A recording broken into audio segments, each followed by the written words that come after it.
Now, from Atlanta News First, the issues that matter to you. This is On the Record. We're barreling toward one of the longest shutdowns in American history unless Democrats drop their partisan demands and pass a clean, no-strings-attached budget to reopen the government and pay our federal workers. I don't get why my colleagues on the other side of the aisle are getting emotional about their failed approach, their my way or the highway approach to governing, as if we're supposed to just bend the knee to extreme Republican demands. You just heard from House Speaker Mike Johnson and Democrat Minority Leader Hakeem Jeffries as they are commenting on the current partial government shutdown, now about to enter its third week, as both sides seem to be dug into intractable positions over the continuing funding of the United States federal government. This is On the Record for Wednesday, October 15th, 2025. I'm Tim Darnell, joined as always by my friend and colleague, Rick Folbaum.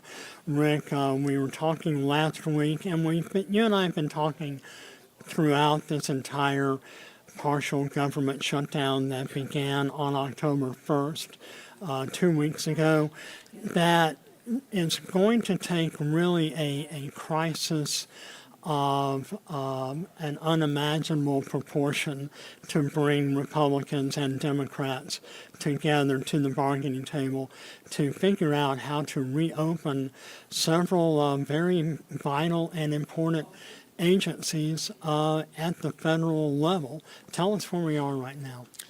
Well, I mean, you use the word intractable. I think that these situations always appear to be intractable until there's a solution, and then suddenly everything will come together. But it doesn't appear like we're anywhere close to something like that happening.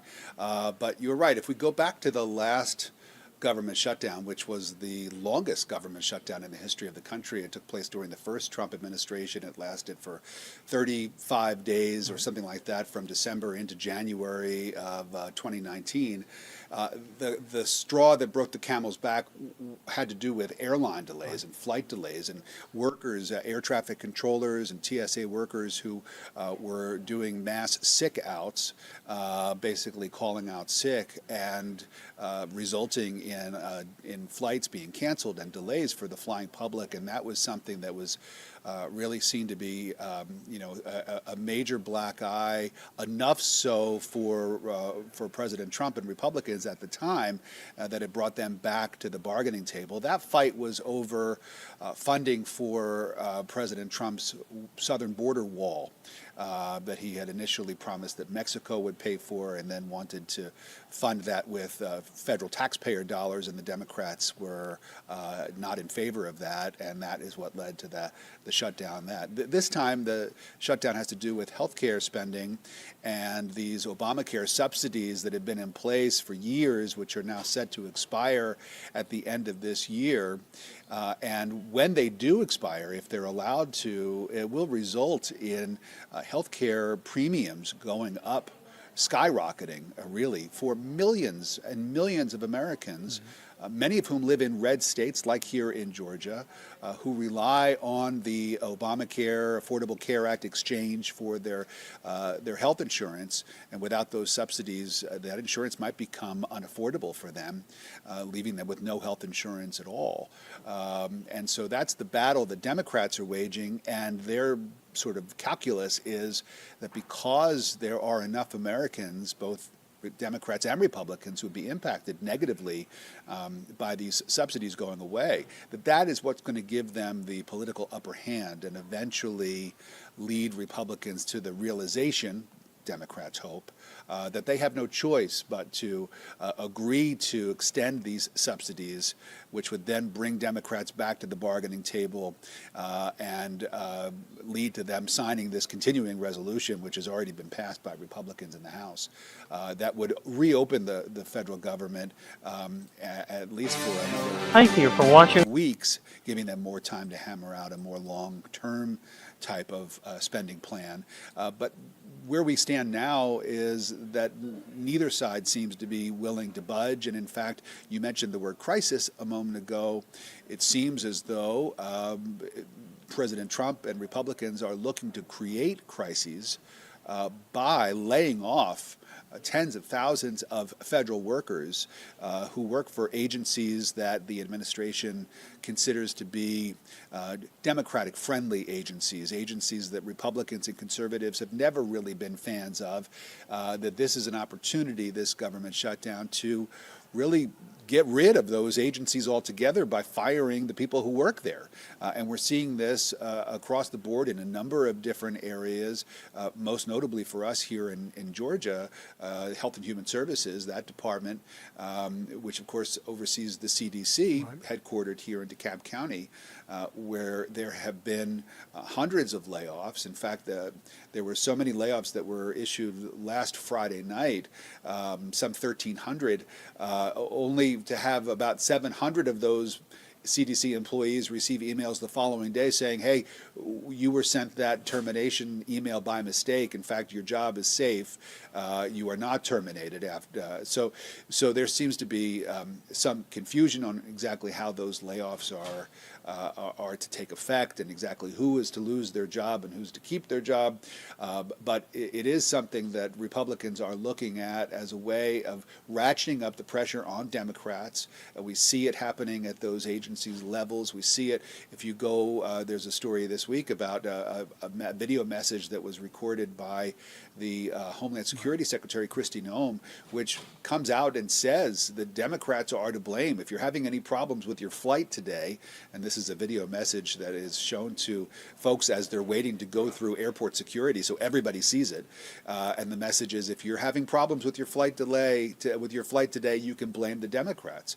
And a number of airports, including the airport here in Atlanta, Hartsfield Jackson Atlanta International, are not showing that video message, saying that it is too overtly political, and that the airport gave us a statement saying that they aim for a more sort of neutral, politically neutral experience for the flying public that uses the Atlanta airport. But you do see this as a tactic that's being used by the Republicans, again, to try to ratchet up the pressure on Democrats, to try to force them to come back to the bargaining table and at least pass this short-term continuing resolution that would reopen the government without Republicans having to agree to any of the Obamacare subsidy extensions that the Democrats are insisting on. This is our On the Record with Atlanta News First podcast for Wednesday, October 15th.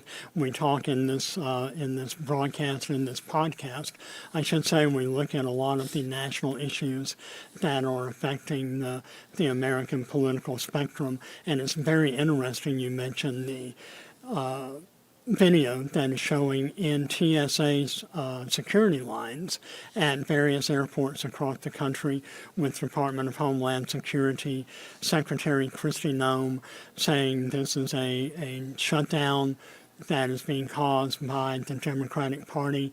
Chuck Schumer, Senate Minority Leader, House Minority Leader Hakeem Jeffries. I don't recall there being any government shutdown in the past where the executive branch is really using a lot of its leverage to really shift the blame across the aisle to the opposing party.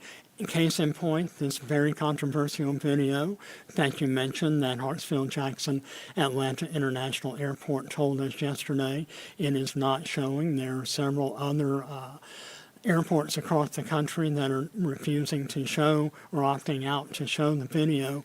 And now there seems to be a lot of speculation as to what kind of consequences these airport facilities might face in retaliation from the White House. Well, I mean, I think that in past government shutdowns, we have certainly heard from the president, whoever the president was at the time, and perhaps the vice president as well, blaming the opposing party for the shutdown. That's not new. What is new is to see all of these other federal agencies that fall under the executive branch, like the Department of Homeland Security and other agencies, where you have these political messages that are being communicated through them. And we've heard from a couple of legal experts who have said that this perhaps is in violation of what's known as the Hatch Act. Right. That's a law that was passed back in the 1930s that forbids really anybody except for the president and vice president in the executive branch from using overt political language. That these are government agencies, federal agencies that are meant to serve people all over the country regardless of their political affiliation, and the Hatch Act is meant to ensure that they don't become politicized in some way. But you're right, that's exactly what is happening with these video messages from Kristi Noem, with other website messages. If you go to certain government websites, you see the first thing you see is a big banner across the top saying that the Democrats are to blame for the government shutdown, which is impacting, X, Y, and Z, you name it. And so we're seeing a lot more of that than we have in the past, and that does seem to be something that's new. But as far as each side assigning blame to the other, that is not new. That is sort of shutdown 101, because at the end of the day, it's the party that feels as though they're going to get blamed for the shutdown. That is typically the party that caves and gives in and brings the shutdown to an end. And we see a lot of back and forth and political gamesmanship from both parties where, I will go ahead and mention this. We had a very interesting sit-down interview yesterday here at our studios in Midtown Atlanta for Atlanta News First, where Kelly Loeffler, who is the head of the Small Business Administration, came in for an exclusive interview with our own political reporter, Doug Reardon, and she was very adamant that the shutdown is being caused by the Democrats. She's calling it the Schumer shutdown and Schumer layoffs, whereas on the other side, Democrats are saying all the Trump administration has to do is come back to the negotiating table, and we're happy to hold whatever discussions are necessary to solve the issues that are hindering both parties from returning to the negotiating table. But going back to the interview that we had with Kelly Loeffler yesterday, Doug Reardon, who conducted the interview, and you'll see portions of it this Sunday on the Record with Atlanta News First, airing every Sunday at 11 a.m., he showed a video, a small clip of a young lady who is a minority business owner who's very concerned, who is on the enrolled in the Affordable Health Care Act, or the Affordable Care Act, known as Obamacare. And he was showing her on his cell phone a video where she was expressing her very valid concerns about whether or not her health care benefits are going to run out at the end of the year. And Kelly Loeffler's reaction was very sympathetic. These are legitimate concerns that should bring people back to the bargaining table. We're now about to enter into the third week of the government shutdown.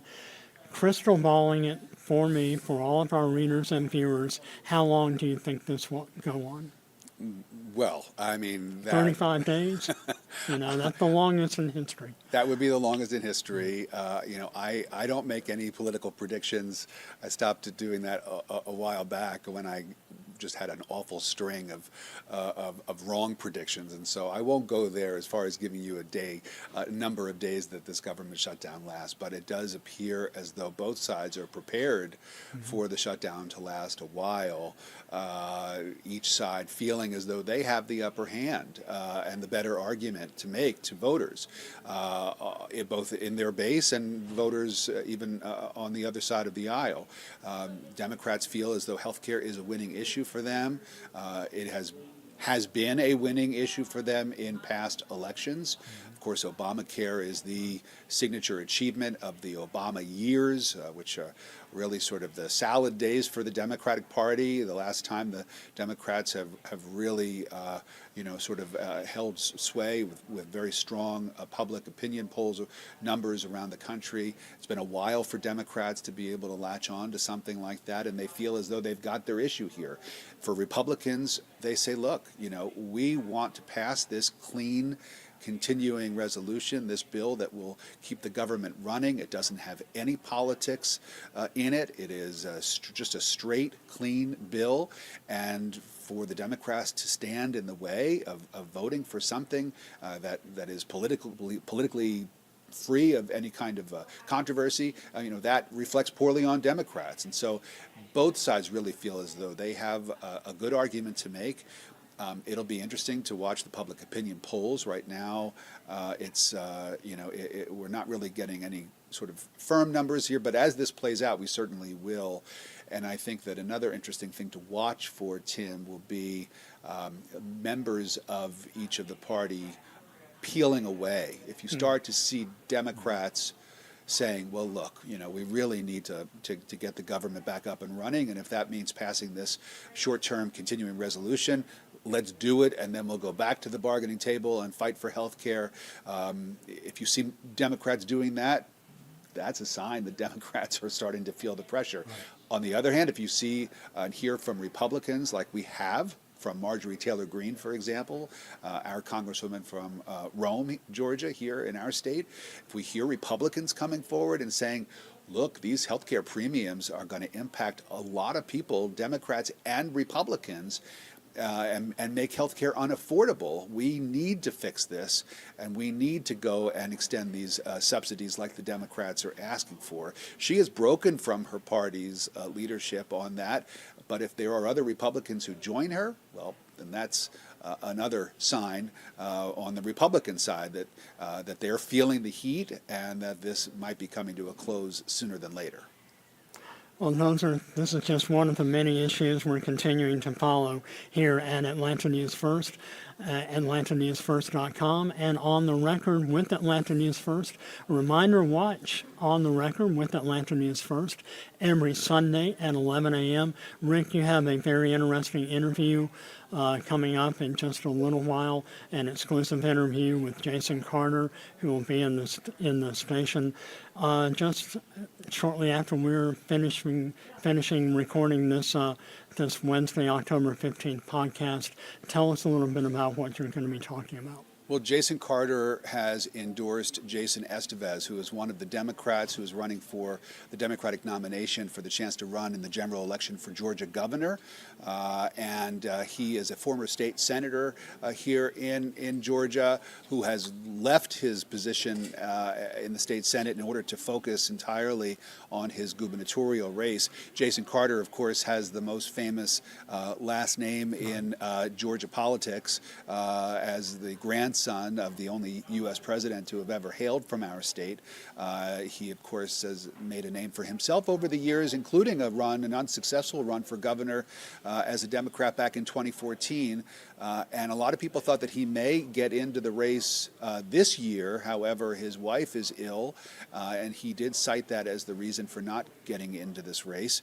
But we want to ask him why he is throwing his support behind Jason Estevez when there are other Democrats. It's a crowded field right now. Former Atlanta Mayor Keisha Lance Bottoms, according to polls, really has a convincing lead right now among Democratic voters. And so why is he supporting Estevez rather than Bottoms? What does Estevez bring to the table, in his opinion, that Bottoms doesn't? All of those questions will be asked, and I'm looking forward to speaking to Jason Carter, as you said, just about 20 minutes or so from now. And we'll be streaming that interview in its entirety on our podcasting platforms, wherever you download your favorite podcast. You'll also be able to watch and listen to that interview, as well as Doug Reardon's full interview with Kelly Loeffler, head of the U.S. Small Business Administration. All of those issues and more we're continuing to cover here on Atlanta News First and AtlantaNewsFirst.com. Thank you for watching ANF Plus.